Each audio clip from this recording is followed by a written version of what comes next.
என்னோட பேர் கீர்த்தி வர்மா. நான் வந்து +2ல மார்க் எடுத்தேன்.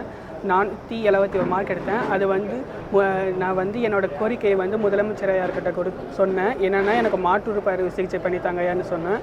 அதன்படி வந்து என்னை சென்னைக்கு கூப்பிட்டுட்டு போயிருந்தாங்க.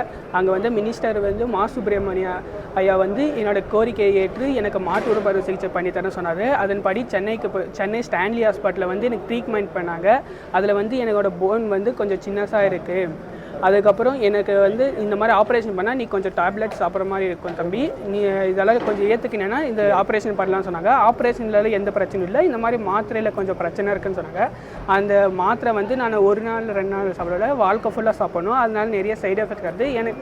அதுக்கப்புறம் நான் டாக்டர்கிட்ட போய் சொன்னேன், எனக்கு இந்த மாதிரி இந்த மாத்திரை சாப்பிட்றதுனால நிறைய சைடு எஃபெக்ட் வருது, இது வந்து எனக்கு இதனால் பாதிப்பு வர்றது இருக்குது, அதனால் எனக்கு வேண்டாம்னு சொன்னேன். அதன்படி வந்து எனக்கு இந்த மாற்று உறுப்பு இப்போதைக்கு நான் காலேஜ் படிக்கணும், அதனால் எனக்கு வந்து ரோபோட்டிக் ஹேண்ட் மாதிரி ஏதாவது பண்ணித்தாங்கன்னு கேட்டிருந்தேன்.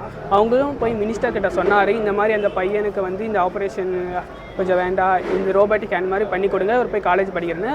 சரி, அவங்களும் சரி பண்ணித்தரோம் சொன்னது. அதன்படி நாங்கள் கலெக்டர் சார்கிட்ட வந்து சொன்னோம், இந்த மாதிரி எனக்கு ஆப்ரேஷன் வேண்டாம், இந்த மாதிரி ரோபோட்டிக் ஹேண்டு பண்ணித்தாங்க, நான் காலேஜ் வந்து வெளியில் போய் படிக்கிற மாதிரி இருக்குது அப்படின்னு சொன்னது. அவங்களும் பண்ணித்தரணும். இன்றைக்கி வந்து சென்னையிலேருந்து டாக்டர்ஸ் எல்லாம் வந்தாங்க ரோபோட்டிக் ஹேண்ட்ஸு பற்றி எனக்கு ரிசர்ச் பண்ணுறதுக்கு. அவங்க வந்து செக் பண்ணி சொன்னாங்க, இந்த மாதிரி இன்னும் கொஞ்சம் ஒரு மாதத்தில் எனக்கு ரோபோட்டிக் ஹேண்ட் செஞ்சு தர மாதிரி சொல்லியிருக்காங்க. எனக்கு ரொம்ப சந்தோஷமாக இருக்குன்ட்டாங்க.